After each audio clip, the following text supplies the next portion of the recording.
அகர முதல எழுத்தெல்லாம்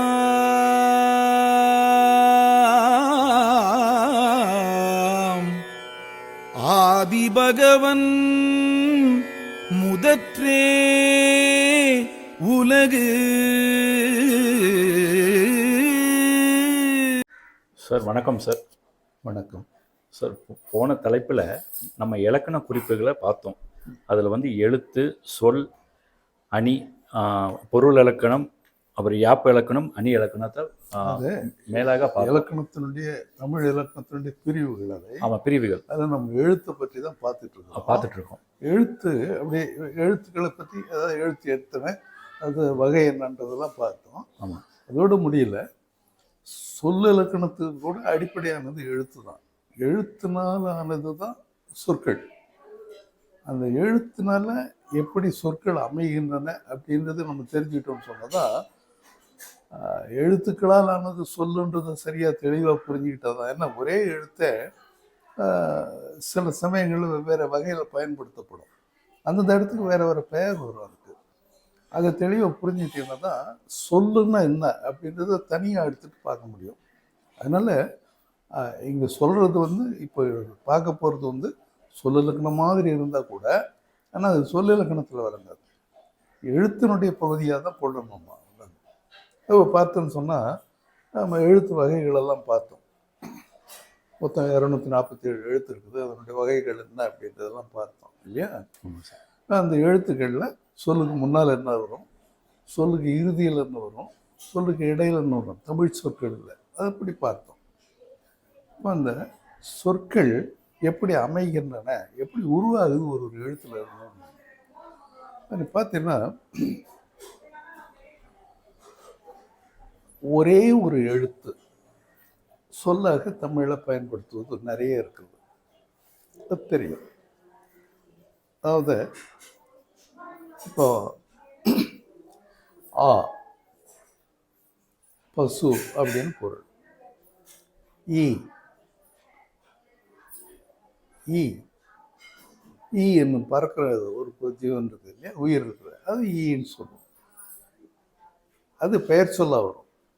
ஈ அப்படின்றது கொடு அப்படின்றது ஒரு பொருள் வரும். அப்போ அது வினை சொல்ல வரும். தமிழ் சொற்கள் ஒரே சொல்லு பெயர் சொல்லாமல் வரும், வினை சொல்லாமல் பயன்படுத்தப்படும். அது எப்படி அப்படின்றதெல்லாம் தெளிவாக புரிஞ்சுக்கணும்னு சொன்னால் முதல்ல அந்த எழுத்தினுடைய அமைப்பு முறைகளை சரியாக தெரிஞ்சுக்கணும். தா,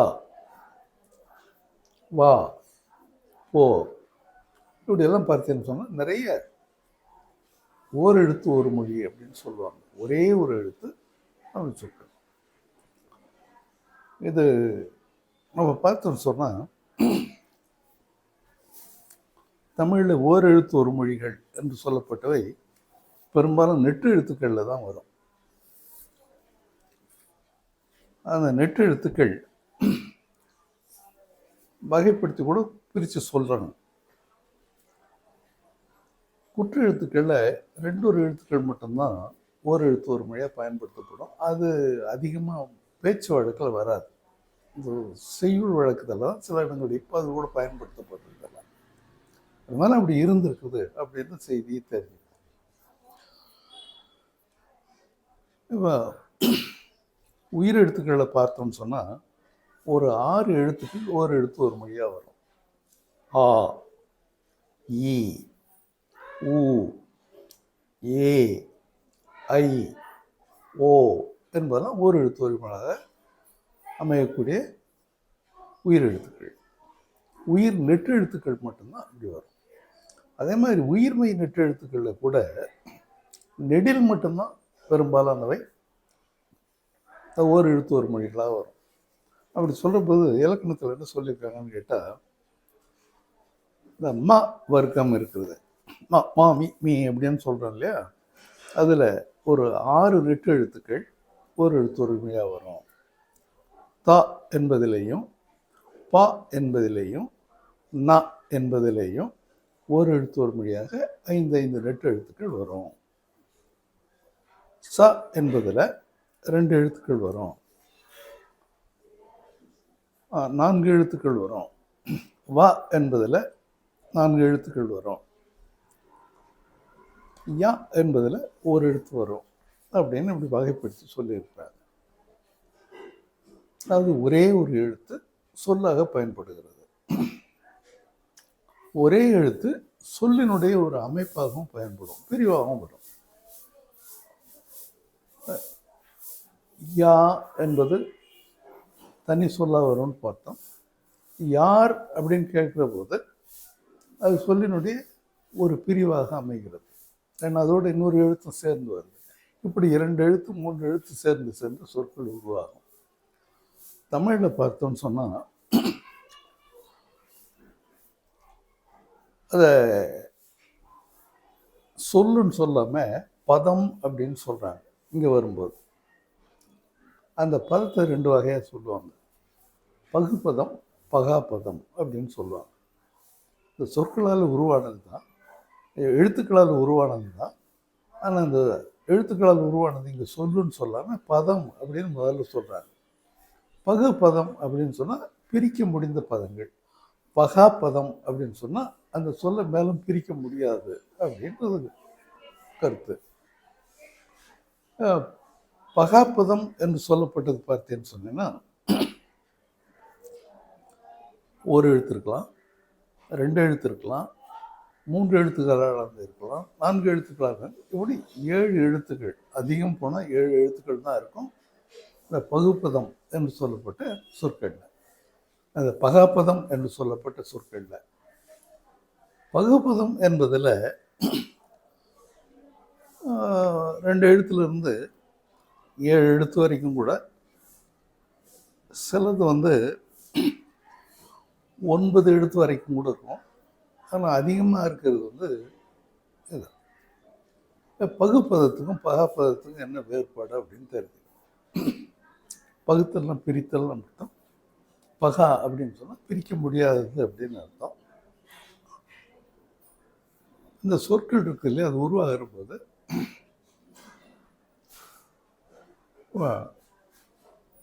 பொன் அப்படின்னு ஒரு சொல் இருக்குன்னு வச்சுக்கலாம். பொன் என்பது அடிப்படை சொல்ல வச்சுங்க. பொன்னை உடையவனை என்னன்னு சொல்லுவோம்? பொன்னன் அப்படின்னு சொல்லுவோம். பொன்னை உடையவளாக இருந்தால், பெண்ணாக இருந்தாக்கா பொன்னி அப்படின்னு சொல்லுவோம். இப்போ பொன்னன்றதுல பொண்ணோட அன் அப்படின்னு ஒன்று விட்டுது. பொன்னின்றதுல இ அப்படின்னு ஒன்று விட்டுது. இப்போ அன் என்பது ஆண்பாலை குறிக்கிறது, இ என்பது பெண்பாலை குறிக்கிறது. இந்த குற்ற எழுத்து இந்த இடத்துல ஒரு விகுதியாக சேருகிறது. அது சொல்லினுடைய ஒரு பின்பகுதியாக சேருது. அப்போ அதுக்கு பேர் விகுதி அப்படின்னு ஆகுது. இப்போ அன் அப்படின்றது தனியாக சொல்கிற போது ஒன்றும் பொருள் இல்லை. ஆனால் அது ஒரு ஆண்பாலை குறிக்கின்ற வருகின்ற போது அது அன் அப்படின்றது ஆண்பால் விகுதியாக அமைகிறது. இந்த விகுதி அப்படின்னு சொல்கிறது சொல் வகைக்குள்ள ஒன்று. இது பொருள் இல்லாதது போல தோணினா கூட அது ஒரு சொல்லுக்கு பின்பகுதியில் வர்றதுனால அதுக்கு விகுதின்னு பேர். அந்த விகுதி அப்படின்றது வெவ்வேறு வகையான செயல்பாட்டுக்கு பயன்படுது. அதனால் விகுதி என்பதை எதில் சேர்ப்பாங்கன்னு கேட்டிங்கன்னா, சொல் வகைகளில் சொல்லுகிற போது இடைச்சொல் அப்படின்ற வகைக்குள்ளே சேர்ப்பாங்க. அது பின்னால் பார்க்கலாம். இந்த வகையை பற்றி, அது சொல் வகையை எப்படி பிரிக்கிறாங்கன்ற போது என்னென்னு பார்க்கலாம். அது ஒரு சான்றாக இங்கே சொல்லியிருக்கேன், அவ்வளோதான். ஈ என்பது விகுதியாக கொள்ளப்படும். இப்படி பார்த்தீங்கன்னா ஒரு எழுத்தே சொல்லாமல் அமைகிறது. அது பொருளற்ற ஒரு சொல்லாக இருந்தாலும் அது சேருகின்ற போது பொருள் நிறைந்து புதியதொரு சொல்லை உருவாக்கக்கூடியதாக இருக்குது. இப்படி இந்த எழுத்து அமைப்பு அமைந்திருக்கிறது அப்படின்றத வரிசை சொல்லிட்டு வர்றாங்க. இதே மாதிரி பார்த்தீங்கன்னு சொன்னால், இப்போ நம்ம செய் அப்படின்னு ஒரு சொல்ல எடுத்துக்கலாம்.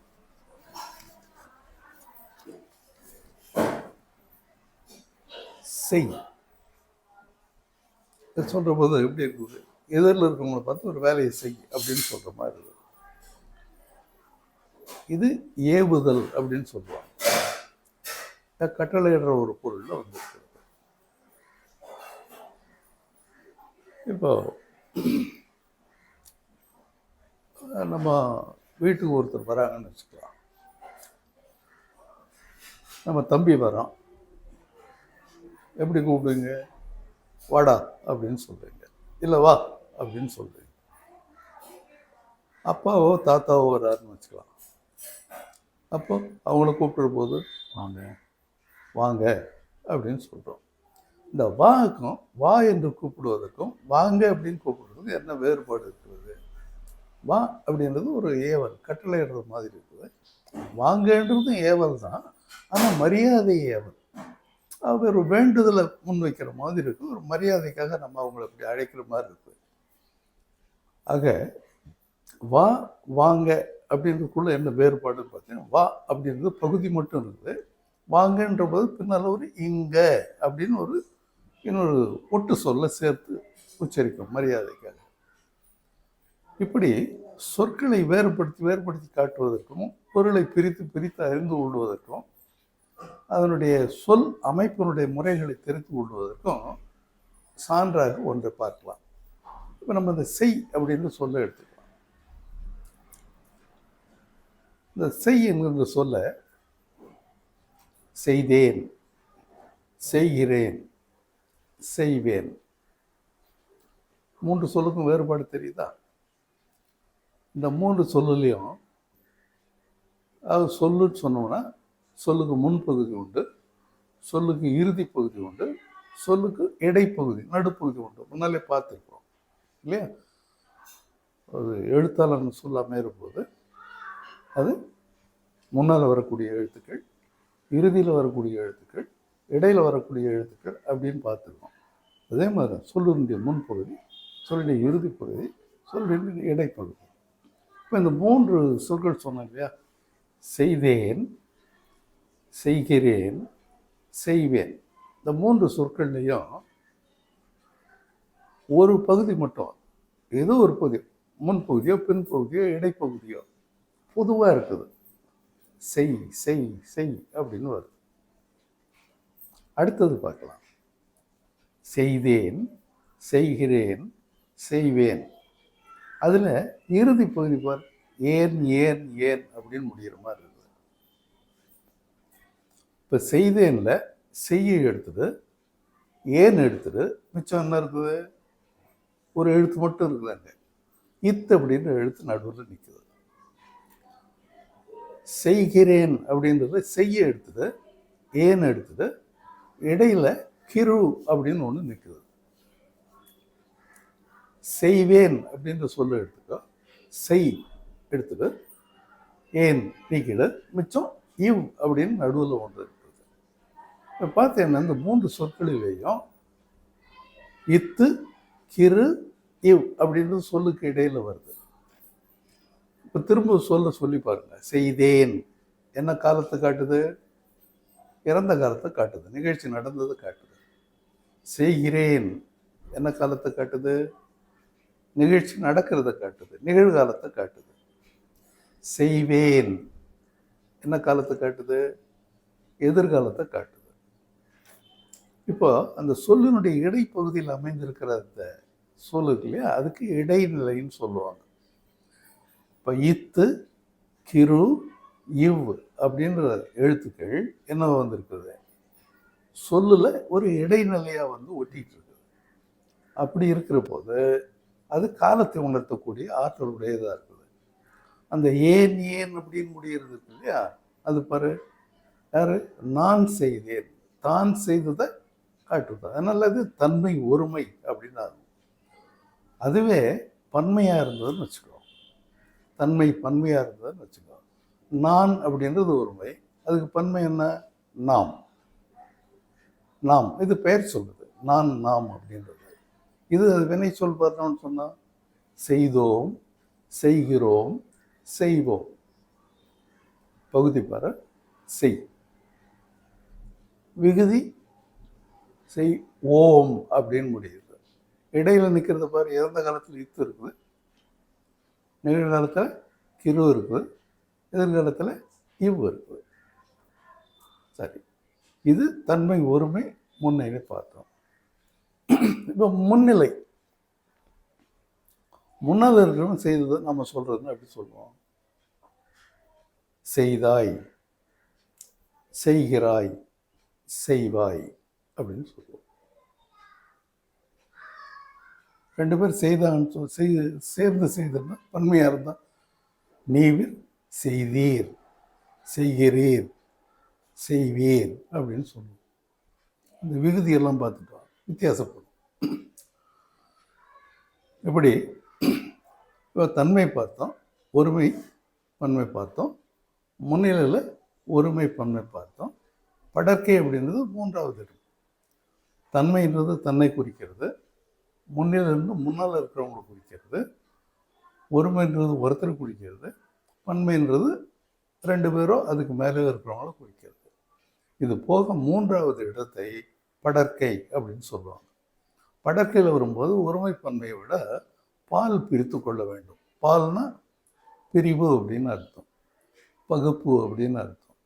அது ஆண் பால், பெண் பால், பலர் பால், ஒன்றன் பால், பலவின் பால் அப்படின்னு பிரிப்பாங்க. அப்படி பார்த்தீங்கன்னு சொன்னால் ஆண் பாலாக இருந்ததுன்னா செய்தான், செய்கிறான், செய்வான் அப்படின்னு வரும். செய் பகுதி ஒன்றாக தான் இருக்கும், விகுதி ஆண் ஆண் ஆண் அப்படின்னு முடியும். இடைநிலைத்து தான் இருக்கும், கிருவு தான் இருக்கும், இவ்வு தான் இருக்கும். பெண்பாலாக இருந்தால் செய்தாள், செய்கிறாள், செய்வாள் அப்படின்னு வரும். பலர்பாலாக இருந்தால் செய்தனர், செய்கின்றனர், செய்வர் அப்படின்னு வரும்.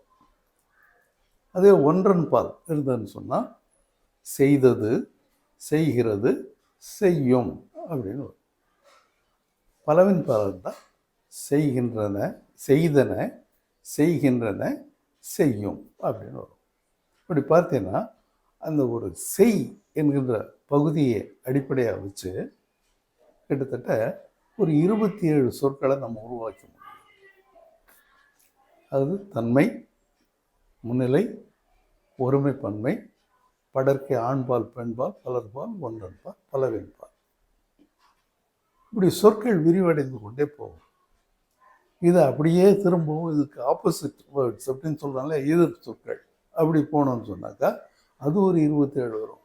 இப்போ ஒரே ஒரு வினை அடிப்படையிலிருந்து எத்தனை சொற்களை உருவாக்க முடிஞ்சிருக்கு அப்படின்னு பாருங்கள். இதை ஒரு தெளிவாக நீங்கள் தெரிஞ்சுக்கணும்னு சொன்னால்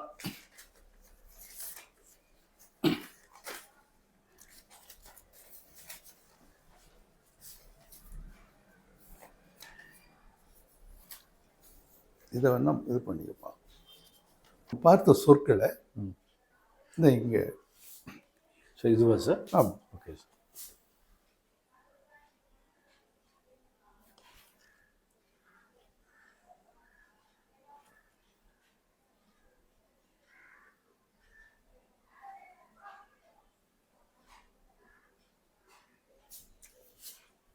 பாஸ்போர்ட் எடுத்துட்டேன் சார். இப்போ நம்ம இந்த 27 வினை சொற்கள் பார்த்துருப்பீங்க இல்லையா? ஆமாம் சார். அடுத்தது அந்த 27 வினை சொற்களில் இந்த சொற்களில் பாரு, 27 வினை சொற்கள்லையும் முன்பகுதி மட்டும் செய் செய் செய்யின்னு இருக்கு பாரு. ஆமாம், செய் செய் செய்யின்னு இருக்கு. இந்த 3 செய்தேன், செய்கிறேன், செய்வேன் அப்படின்றதுல முடிவு மட்டும் பாரு. ஏன் ஏன் ஏன். ஆமாம் சார். ஓம் ஓம் ஓம். ஆமாம். ஆய் ஆய் ஆய். ஈர் ஈர் ஈர். அது மாதிரி அந்த வினை சொற்கள் முன்ன ஒன்று காட்டினீங்களா சார்? அது எப்படி முடியுது? பழசு இன்னொன்று காட்டினீங்களா 27? அது வெறும் சொற்கள் மட்டும் காட்டணும். அப்படிங்களா சார்? சொற்கள்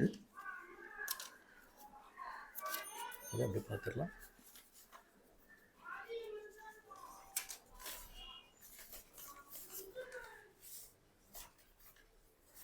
திருப்பணும் நினைக்கிறேன். இதை திருப்பணும். இது இது இல்லை.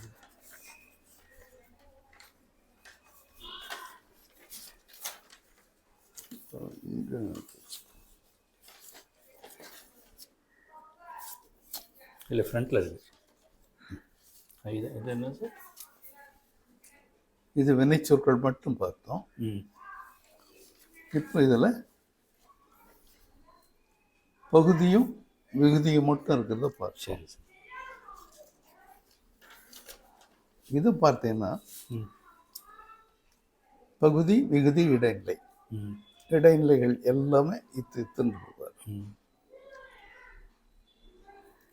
நிகழ்காலம் ஆமாம். கிரு கிரு கிருன்றது. எதிர்காலம் இவ் இவ் இவ் இவ் அமை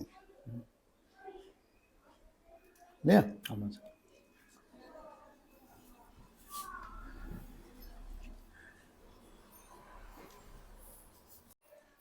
இந்த சொற்களில் செய்தேன், செய்கிறேன், செய்வேன், ஏன் அப்படின்றது விகுதியாக இருக்குது.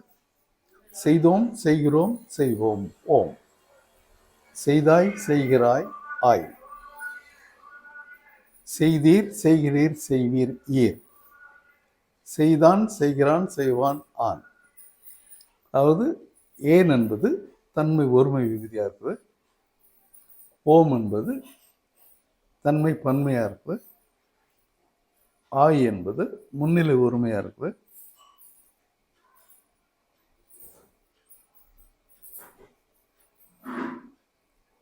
ஈர் என்பது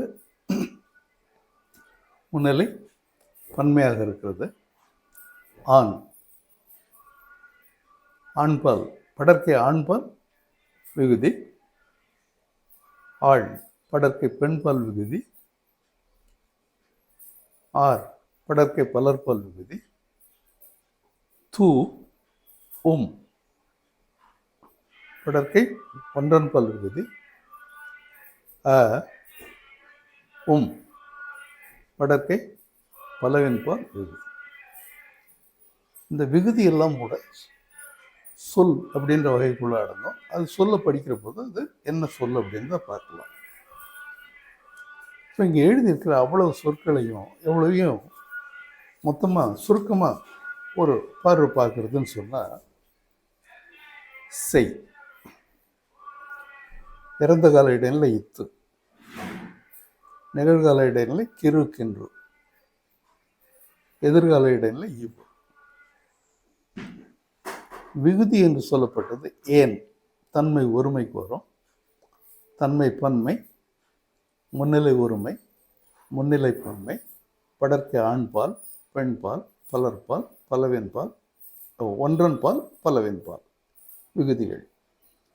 இப்போ பாருங்க, செய் இத் ஏன் செய்தேன், செய் இத் ஓம் செய்தோம், செய் இத் ஆய் செய்தாய், செய் கிரு ஏன் செய்கிறேன், செய் இவ் ஏன் செய்வேன். இப்போ செய்ய எடுத்துட்டு அதுக்கு பதிலாக படின்றதை போடலாம். படி வினை பகுதி தானே. படி இத் ஏன் படித்தேன் அப்படின்னு வருது. அப்போ ஒரு கூடுதலாக ஒரு இத்து வருது. அது பகுதிக்கும் இடைநிலைக்கும் இடையில வர்றதுனால அதுக்கு சந்தின்னு பேர். அடுத்தது நடன்றதை போட்டு பார்க்கலாம். நட இத் ஏன் நடந்தேன், இத்து இந்து வந்து. அதுவே நிகழ்காலத்துக்கு பார்த்தோம்னு சொன்னா படிக்கிறேன், படிக்கிறேன், இக்கு சந்திக வருது.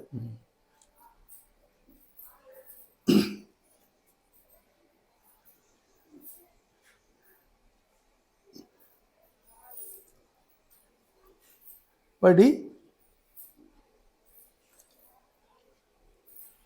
இப்பு அப்படின்றது இடைநிலையா வர்றதுக்கு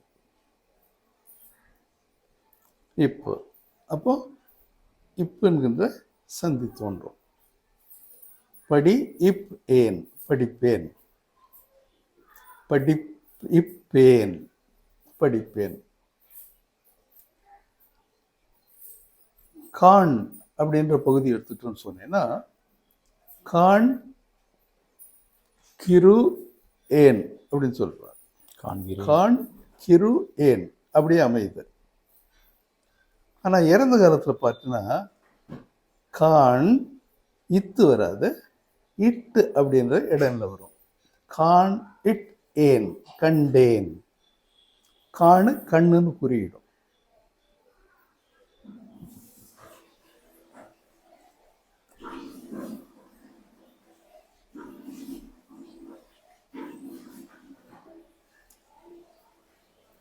கல்வி, கல் பகுதி, கல் அப்படின்னு போட்டோன்னு சொன்னா கற்றேன் அப்படின்னு ஆகும். அங்கே இற்று அப்படின்ற இடைநிலை வரும். அதுக்கு இற்று என்பது சந்தியா வரும். இந்த கல் என்பது கற்று என்று பகுதி மாறிவிடும். கற்றேன், கல் கற்று அப்படின்னு ஆகும். எழுது அப்படின்றது வரும். எழுது கிரு ஏன், எழுது கிரு ஏன், எழுதுகிறேன். எழுது இவ் ஏன், எழுதுவேன். இறந்த காலத்துக்கு இன் அப்படின்றது இடைநிலையா வரும். இத்து, இட்டு, இற்று, இன்னு என்கின்ற எழுத்துக்கள் இடைநிலைகளாக வந்து அமையும். கிரு, கின்று என்பவை நிகழ்காலத்துக்கு இடைநிலை ஆகும். இப்பு, இவ் அப்படின்றது எதிர்காலத்துக்கு இடைநிலையாக வரும். அது பகுதியை பொறுத்து அது இக்கா, இட்டா, இத்தா, இப்பா இல்லை இவ்வா, இவ் அப்படின்றது மாறுபடும். ஆனால் விகுதி மாறாது. இந்த விகுதி பார்த்துட்டு சொன்னீங்கன்னா என்னென்ன உணர்த்தும்னு கேட்டாக்கா, இது எண் உணர்த்தும். எண்ணுன்னா ஒருமை, பன்மை அப்படின்னு சொல்லலாம். இதுதான் எண்.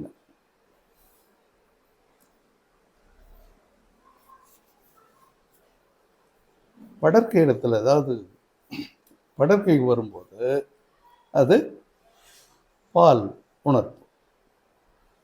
ஆண், பெண், பெண்பால், பலர்பால், ஒன்றன் பால், பலவின் பால் அப்படின்ற பால் வகையை உணர்த்தும்.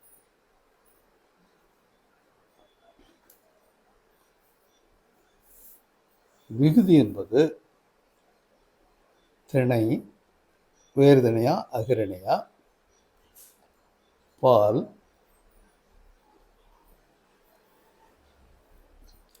எண் என்பதெல்லாம் இடம், தன்மையா முன்னிலையா படற்கையா அப்படின்றத உணர்த்தும். ஆக எழுத்துக்களாலான சொல் உருவம் பெறுகின்ற போது இது இப்படிப்பட்ட நிகழ்வுகளுக்கு அடிப்படையாக அமைந்திருக்கிறது. எழுத்து இல்லைன்னு சொன்னால் சொற்களை உருவாக்க முடியாது. இந்த எழுத்துக்களால் உருவான சொற்களை பற்றி தான் சொல் அப்படின்ற பகுதியில், சொல்லதிகாரம், சொல் இலக்கணம் அப்படின்ற பகுதியில் இப்போ நல்லா பார்க்கலாம்.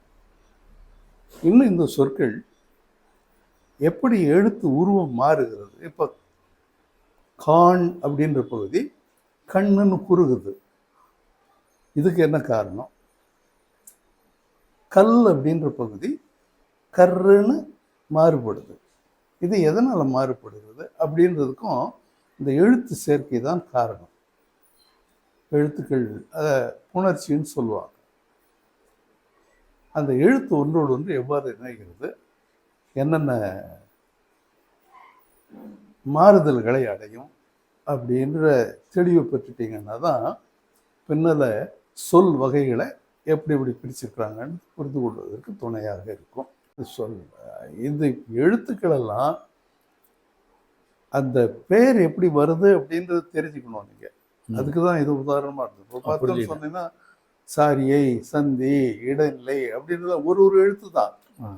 இந்த இடத்துல இத்து அப்படின்றது சந்தியா வந்துடுது.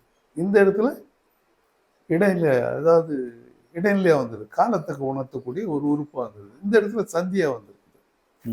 ஒரே எழுத்து தான், ம். அது பயன்படுகின்ற இடத்தை பொறுத்து வெவ்வேறு விதமான பெயர்களை பெறுகிறது. அது முதல்ல இந்த சார்பு எழுத்துக்கள்ன்ற வகையை பார்த்தோம் இல்லையா, ஆமாம் சார்.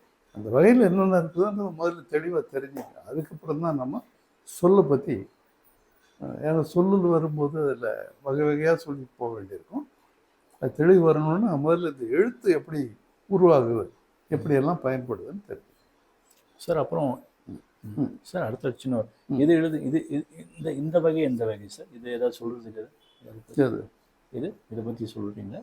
இல்லை, இது அப்புறம் பின்னால் சொல்ல வேண்டிய சொல்லுக்க வேண்டிய வேலை. ஆமாம், சொல்லுக்க வேண்டிய இது போட்டு இது அதையும் கலந்துக்கலாம். சரி சார். அப்போ நம்ம எழுத்தை வந்து நம்ம முடிவுக்கு வந்துட்டு இருக்கோம் கரெக்டுங்களா? ஆமாம், இலக்கணம் முடிவு பார்த்த மாதிரி தான். முடிவுக்கு வந்த மாதிரி தான். சரி சார். இந்த பகுதியோடு இருக்கட்டும். அடுத்த பகுதி இன்னும் இதை ஒட்டியே இன்னும் சில பகுதிகள் பார்க்க வேண்டியிருக்கு. அதை பார்த்துட்டீங்கன்னு சொன்னால் உங்களுக்கு ஒரு எழுத்து முழுமையான நிறைவான முன்னால் பின்னால் சொல்லை பற்றி தெளிவாக படிக்கிறதுக்கு தெரிஞ்சுக்கிறதுக்கு பயனுள்ளதாக இருக்கும். சரி ஐயா, ரொம்ப நன்றி. ரொம்ப நன்றி ஐயா. நான் இந்த ரெக்கார்டிங் ஸ்டாப் பண்ணி ரொம்ப நன்றி.